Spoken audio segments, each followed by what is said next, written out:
Welcome to Making the Case. I'm Yodit Tewolde. All eyes are on Brunswick, Georgia tonight as the city prepares for the trial of the three men accused of murdering Ahmaud Arbery. Jury selection is set to begin Monday for Greg and Travis McMichael, a white father and son who chased after Ahmaud in a pickup truck after spotting the 25-year-old black man running in their neighborhood.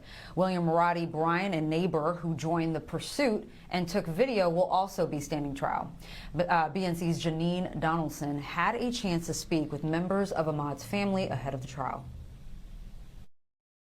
Prosecutors say Ahmaud Arbery was fatally shot in February 2020 after Gregory Michael and his son Travis McMichael armed themselves and chased down the 25-year-old black man while he was running in their neighborhood. We sat down with the family who's demanding justice. My kid running for his life. How in the you talking self-defense? How the hell? He running for his life, running all around the car. You got another with a truck running him over. He's trying to get away from y'all. And he got tried to run. Originally, investigators say there wasn't enough evidence to arrest anyone in the case. Jackie Johnson was the Glenn County DA in Georgia. She recused herself days after Arbery was fatally shot because Gregory McMichael had worked as an investigator in her office. If you would have did your job as whatever position you in, even the mayor, I ain't ashamed to say it, if you would have saw the video when Jackie Johnson was hiding it, y'all could have made an arrest that day. It wouldn't have took 74 days. So don't come trying to tap me on the shoulder, because ain't none of y'all can tell me no more. The case was taken over by the Waycross District Attorney George Barnhill, who decided not to pursue charges against the Michaels, arguing they acted in self-defense. He then recused himself because his son worked in the prosecutor's office with McMichael. In mid-April, a third prosecutor, Tom Durden, took over the case. In early May, video of the shooting emerged and the McMichaels were arrested. It was 74 days after Arbery was shot and killed, and the video spread like wildfire on social media. In mid-May, a fourth prosecutor was also appointed, District Attorney Joyette Holmes from Cobb County. On May 21st, the man who filmed the shooting, William Bryan, was arrested, charged with felony murder and criminal attempt to commit false imprisonment. The COVID pandemic delayed the start of the trial, but the investigation was ongoing. In September this year, a Glenn County grand jury indicted former DA Jackie Johnson on 2 criminal counts, violating oath as a public officer and obstruction and hindering a law enforcement officer. They say she told police not to arrest one of the men and showed favor to another who used to work with her. Lee Merritt, one of the family's attorneys, said Johnson's initial mishandling of the case contributed to it taking months before any arrests were made. That was Janine Donaldson reporting. Joining me now is Ahmaud's aunt, Thea Brooks. Thea, welcome to the show. Thank you for coming on. Thank you for having me. Now, Ahmaud's death became part of a broader reckoning of racial injustice in this country. You know, many are calling this one of the most important trials in decades. You've had to wait a long time to finally see the three men who did this to your nephew in court. Tell me about what this trial means to you personally. This trial means everything to me. Ahmaud was love, and he deserves the justice that we have been fighting for now over a year.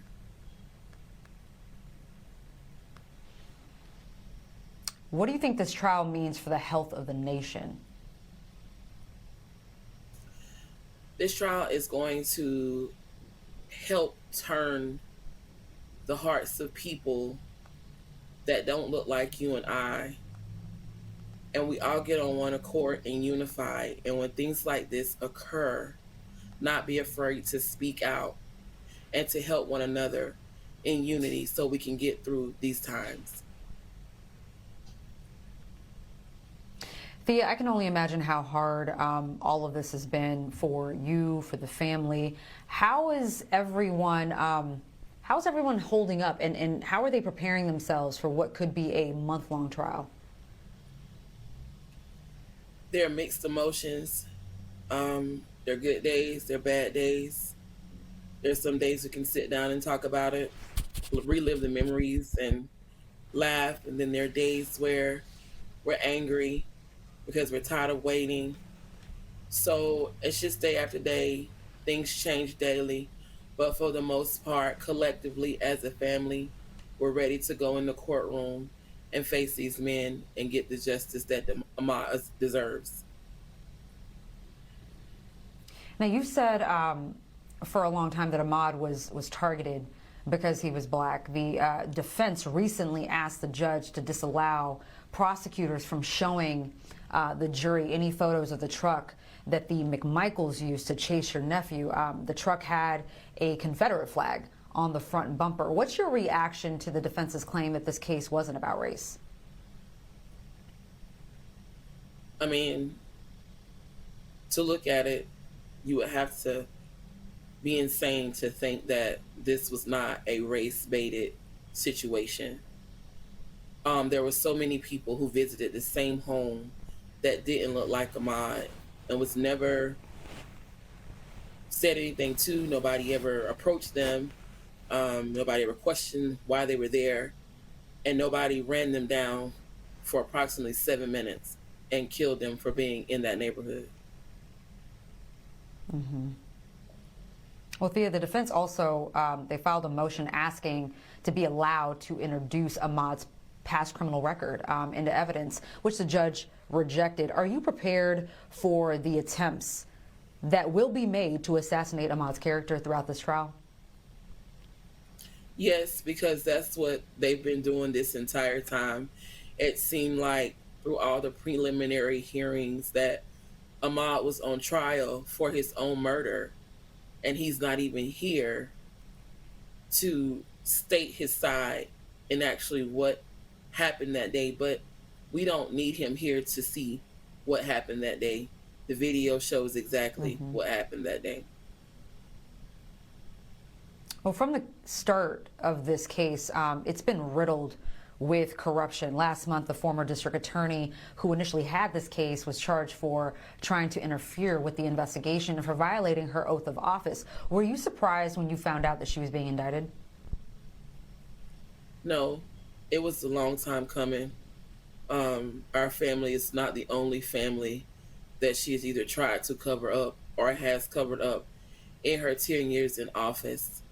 But I'm glad that it's now come to light about the things that she has done. And so when the indictment came, I was very much happy and overjoyed, but I was expecting it at some point. I know there's going to be a rally held tomorrow morning that you helped organize. What can you tell us about the event? Well, I am the lead organizer, frontliner, activist, and advocate here in Glenn County. I have been over all of Ahmaud's rallies, protests, rides, and tomorrow I've orchestrated a rally getting us prepared for the trial, where we're all going to come together collectively as a community, surrounding counties, and the nation. We have people flying in and coming in to stand with us in unity and prepare for this trial and let the prosecutors and all inside that have something to do with this case that we aren't going anywhere, that we're going to stand in unity, and we demand justice. What do you hope to accomplish with tomorrow's rally?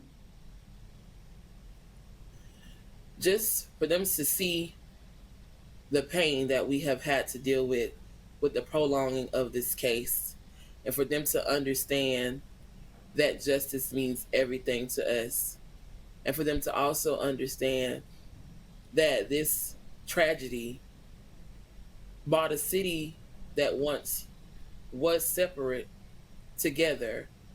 We have been unified now like never before. I mean, there are still a few bad apples, but for the most part, this community has come together. Thea, I think it's safe to say that the eyes of the world will be on Brunswick in the coming weeks. So many are standing alongside you in support of your nephew and hoping for accountability in this case. In the years to come, what do you hope Ahmaud's legacy will be? I want to see Ahmaud's legacy go down in history books. I want this to be something that's talked about to children in the Black History and Social Studies classes so they can understand what his life meant to not just us, but to the world, and that he did not die in vain. So many things have changed because of his death. And I want people to know that if you stand together and you keep God first, anything is possible. He certainly did that with the implementation of the hate crime bill in Georgia and also the repealing of the citizens arrest law as well. So you're absolutely correct. Thea Brooks, thank you so very much for your time tonight.